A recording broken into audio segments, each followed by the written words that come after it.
आज के इस वीडियो में हम बात करने वाले हैं इसी 3D प्लान के ऊपर। इसकी साइज़ की अगर मैं बात करूं तो साइज़ जो है 20 बाई 40 है। 20 इसका जो है फ्रंट है और इसकी जो गहराई है वो 40 है। इसको हमने डिज़ाइन किया है वास्तु के हिसाब से 2 बेडरूम सेट। इस वीडियो में जो डिटेल होने वाली है वो है आपका 2D 3D प्लस उसके साइजेस, कॉलम प्लेसमेंट और इसकी कॉस्टिंग क्या होने वाली है, वो सारी डिटेल हम आपको एक के बाद एक बताएंगे। तो सबसे पहले हम देख लेते हैं कि 3D में हमें क्या मिल रहा है। 3D दिखाने का मेन मकसद यही होता है जिससे आपको क्लियर व्यू मिल सके कि आपकी बेड की पोजीशन कैसे हो रही है, आपके सारे फर्नीचर, अलमारी, एलसीडी प्लस और भी बहुत सारे लूज आइटम्स होते हैं फर्नीचर्स में, वो सारी प्लेसमेंट कैसे हो रही है। प्लस हमने वॉल पे जो है कलर क्या क्या लेना है या फिर वॉलपेपर क्या क्या लेना है, वो सारे आइडियाज़ आपको यहाँ पे मिल जाते हैं। प्लस फ्लोर में क्या टाइल रखनी है, किस चीज़ की फ्लोरिंग देनी है, वो भी आप यहाँ पे देख सकते हैं कि हमें कहाँ पे कौन सा फ्लोर रखना चाहिए किस चीज़ का। प्लस यहाँ पे छोटे छोटे कुछ टेक्निकल डिटेल्स भी मिल जाते हैं, जैसे कि आपका यहाँ पे सीढ़ी है तो सीढ़ी में हम किस तरीके से ऊपर जा रहे हैं वो डिटेल आपको मिल जाती है। 2D में ये चीज़ें समझ में नहीं आती। दूसरी चीज़ हमारी जो है लेवलिंग है वो किस तरीके से है वो भी आपको यहाँ पे समझ में आ जाती है। तो चलिए हम शुरू करते हैं एंट्री से। हमारी एंट्री यहाँ पे पूरी जो है अप्रॉक्सीमेट 10 फुट की मिल रही है और ये आपका छोटा सा एक रैंप है, 1.5 से 2 फुट रोड से ऊंचाई है इसकी। तो उस तरीके से इसको स्लोप बना रखा है। यहाँ पे आते हैं पार्किंग, हमारा एरिया आता है पार्किंग। ये एक छोटे कार के लिए काफ़ी अच्छी पार्किंग है, स्मॉल सीडान्स तक इसमें आ सकती हैं।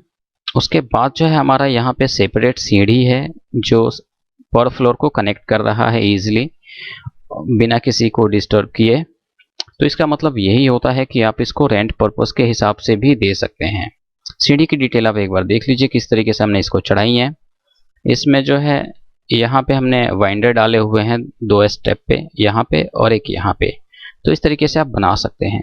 और इसकी जो हाइट होगी आप देख लीजिए कि यहाँ का लेवल और यहाँ के लेवल में फ़र्क है। तो यहाँ अगर आप मान के चलिए यहाँ से आपकी फ्लोर हाइट 11 फुट है तो यहाँ से आपकी फ्लोर हाइट 12 फुट हो जाएगी, क्योंकि यहाँ से ग्राउंड फ्लोर से ये पार्किंग का लेवल जो है 1 फुट डाउन है। ठीक है, उसके बाद हम बात करते हैं, हमारी जो है मेन एंट्री आती है घर की यहाँ पे। उसके जस्ट सामने हमने डाइनिंग टेबल प्लेस की हुई है। एरिया थोड़ा सा टाइट जरूर है, लेकिन अगर आप प्रैक्टिकली इसको देखें, अगर आपको लगता है कि पॉसिबिलिटी है तभी आप यहाँ पे डाइनिंग टेबल दें, अदरवाइज इसको हटा भी सकते हैं। ठीक है, एक चीज़ और मैं बताना चाहूँगा कि डाइनिंग टेबल या फिर सोफ़ा सेटिंग दोनों में से कोई अगर आप एक ही रखें तो ज़्यादा अच्छा रहेगा, वो आपके ऊपर है। बाकी हमने शो दोनों कर दिए हैं, आपको रखना है आप रख सकते हैं। प्लस उसके बाद हमारा जो है यहाँ पे एल शेप में किचन आता है। किचन भी आपका काफ़ी अच्छा साइज़ है और इस कोने में आपका फ्रिज आ जाएगा। और यहाँ पे आप देख लीजिए, यहाँ पे आपका सेपरेट बाथरूम है और ये आपका टॉयलेट है। और हमने बाहर में एक छोटा सा वॉश बेसिन डाला हुआ है। उसके बाद जो है हमारे 2 बेडरूम्स आते हैं जो बैक साइड में हैं। यहाँ पे बेड आप देख लीजिए और ये आपकी अलमारी की पोजीशन है और उसके जस्ट अपोजिट साइड में जो है एलसीडी है। तो ये हमने कलर कॉम्बिनेशन लिया है वॉल पे। आप चाहे तो सेम कलर भी कर सकते हैं पूरे घर में। इसकी कॉलम प्लेसमेंट कुछ इस तरीके से है। हर रो में 3 जो है कॉलम्स हमने डाले हुए हैं, 3 3 6 3 9 3 12, टोटल 12 कॉलम्स हैं। ठीक है, इस तरीके से आप कॉलम डाल सकते हैं। बाकी सारी चीज़ें आपको 2D में मैं दिखाता हूँ, प्लस साइजेस और उसकी कॉस्टिंग। ये हमारा 2D प्लान है उसी 3D प्लान का जिसके बारे में हम अभी आपसे डिस्कस कर रहे थे, जिसका साइज है 20 बाई 40। इसको हमने डिज़ाइन किया है मैक्सिमम वास्तु के हिसाब से। फेसिंग आपका जो होगा वेस्ट फेसिंग होगा और इसमें आपको मैक्सिमम से मैक्सिमम वास्तु मिलने वाला है। सिर्फ इसमें एक प्रॉब्लम है किचन का, वो हम आपसे डिस्कस करेंगे। इसमें पहले 2-3 पॉइंट्स हैं वास्तु के, वो मैं आप लोगों को बता देता हूँ। जैसा कि अगर आपको बोरवेल यूज़ करना है तो वो आप नॉर्थ ईस्ट कॉर्नर में यूज़ करेंगे यहाँ पे, क्योंकि आपके पास ऑलरेडी एक्स्ट्रा प्लॉट है यहाँ पे, तो साइड में आप यहाँ पे बोरवेल डाल सकते हैं। और जिसके पास एक्स्ट्रा प्लॉट नहीं है तो उनसे यही रिक्वेस्ट है कि वो आप अपनी कन्वीनियंसी के हिसाब से डाल दें, जिससे कि मेंटेनेंस ईजी से हो सके। इसका मतलब जैसे आपका पार्किंग है तो आप पार्किंग में डाल सकते हैं, उसकी मेंटेनेंस या फिर बोरिंग कराने में कोई प्रॉब्लम ना हो इन फ्यूचर, तो इस हिसाब से आप कर सकते हैं। ठीक है, अब हम बात करते हैं मेन जो चीज़ है वो सेप्टिक टैंक है। तो सेप्टिक टैंक की पोजीशन आपकी कुछ यहाँ पे बनने वाली है। जो मेन एंट्रेंस का एक पाथ है 3 या 4 फुट का, आप छोड़ के उसके बाद आप रख सकते हैं। और कोशिश कीजिए कि जो मेन दीवार है इससे भी आप थोड़ा सा डिस्टेंस बना के रखें, ये भी अच्छा रहेगा। बाकी और कोई पोजीशन नहीं बन रही है। बाकी हाँ, दूसरी पोजीशन आप यहाँ पे भी रख सकते हैं, इसके नीचे टॉयलेट के नीचे भी आप रख सकते हैं। ये 2 पोजीशन है, आप अपने हिसाब से डिसाइड कर लीजिए कि आपको कौन सी पोजीशन रखनी है। आप यहाँ पे सीढ़ी के नीचे बिल्कुल भी नहीं रख सकते क्योंकि ये साउथ वेस्ट कॉर्नर बनता है आपका। अब हम इसके साइजेस वगैरह देख लेते हैं कि क्या यहाँ पे हमने क्या साइजेस दे रखे हैं। चलिए सबसे पहले हम बात करते हैं मेन एंट्रेंस की। तो मेन एंट्रेंस का जो गेट है वो पूरा 10 फुट का हमने दिया है। आप ऐसा भी कर सकते हैं कि पूरा गेट देने के बाद उसमें एक छोटा सा गेट डाल देते हैं पर्सनल यूज़ के लिए, आप उस तरीके का भी गेट डाल सकते हैं। उसके बाद हमारी जो पार्किंग का एरिया है वो मैं आप लोगों को दिखा देता हूँ। 10 तो विड्थ आपको पता चल ही गया।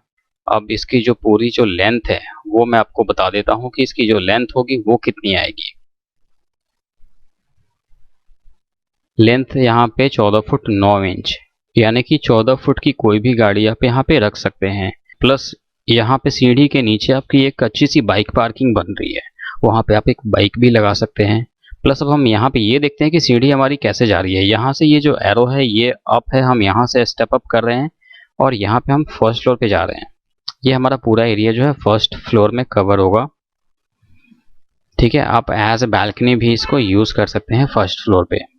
तो इस हिसाब से जो है यहाँ पे जो है ये पार्किंग से हम सीढ़ी दे रहे हैं, तो यहाँ से इसकी हाइट होगी 12 फुट, 12 फुट होगी और 3 फुट जो है सीढ़ी की ये विड्थ होगी।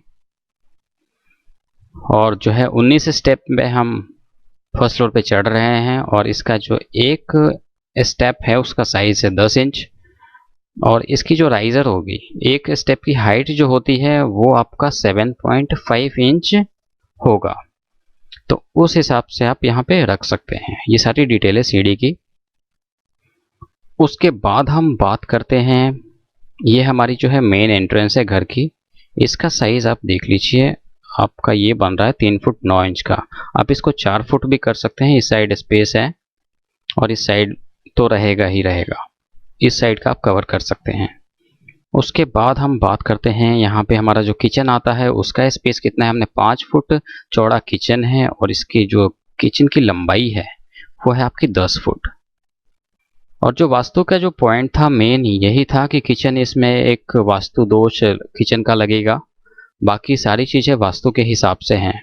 यहाँ पे हमारी जो स्पेस है वो है 13/10। मैं इतना छोड़ के कैलकुलेट कर रहा हूँ, 13/10 का आपका स्पेस है। अब इसमें दिक्कत ये है कि आप इन ड्राइंग या फिर डाइनिंग में से कोई एक ही चीज़ आप रख सकते हैं, तो वो आप देख लीजिए यहाँ पे आपको क्या रखना है। क्योंकि ये आपका मेन एंट्रेंस है तो यहाँ से वॉकिंग का जो पाथ बनेगा कुछ इस तरीके से बनेगा और इधर से कुछ इस तरीके से और इधर से ऐसे। तो इस तरीके से बीच में जो है डाइनिंग टेबल देना अच्छी बात नहीं है, इसलिए मैंने दिखा दिया है, लेकिन वो आपके ऊपर है कि आपको करना क्या है। तो दोनों में से कोई एक ही आप रख सकते हैं। प्लस यहाँ पे आपका टॉयलेट और ये एक बाथरूम आ जाता है। इसमें आप चाहे तो जैसे आपका 3 फुट ये चौड़ा है और जो इसकी लंबाई है वो 5 फुट है, तो इस लंबाई को आप यहाँ तक भी ले जा सकते हैं। ठीक है, यहाँ तक आप बढ़ा सकते हैं। उससे क्या होगा कि अगर आपको एक कंबाइंड बाथरूम और लैट्रिन दोनों बनाना है तो वो भी आप यहाँ पे बना सकते हैं और एक नॉर्मली एक टॉयलेट एक्स्ट्रा दे सकते हैं यहाँ पे। उससे क्या होगा कि आपको ही बेनिफिट होगा।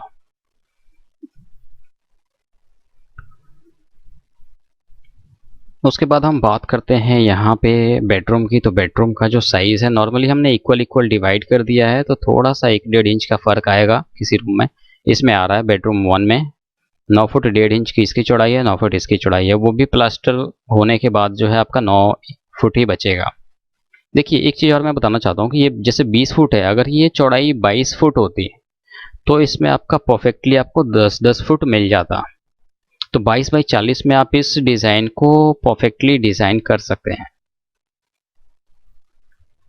इसकी लंबाई देख लीजिए एक बार, लंबाई जो है 13 फुट है, पूरा 13 फुट हमने डाला हुआ है। इसमें आपको दो दो विंडो हमने प्रपोज किया हुआ है। बाकी सारे फर्नीचर प्लेसमेंट आपने जो 3D में देख ही लिया है। अब हम इसकी अगर डोर विंडो की हाइट की बात करें तो यहाँ से आपकी सीढ़ी की फ्लोर की हाइट 12 फुट है और यहाँ से आपकी 11 फुट है।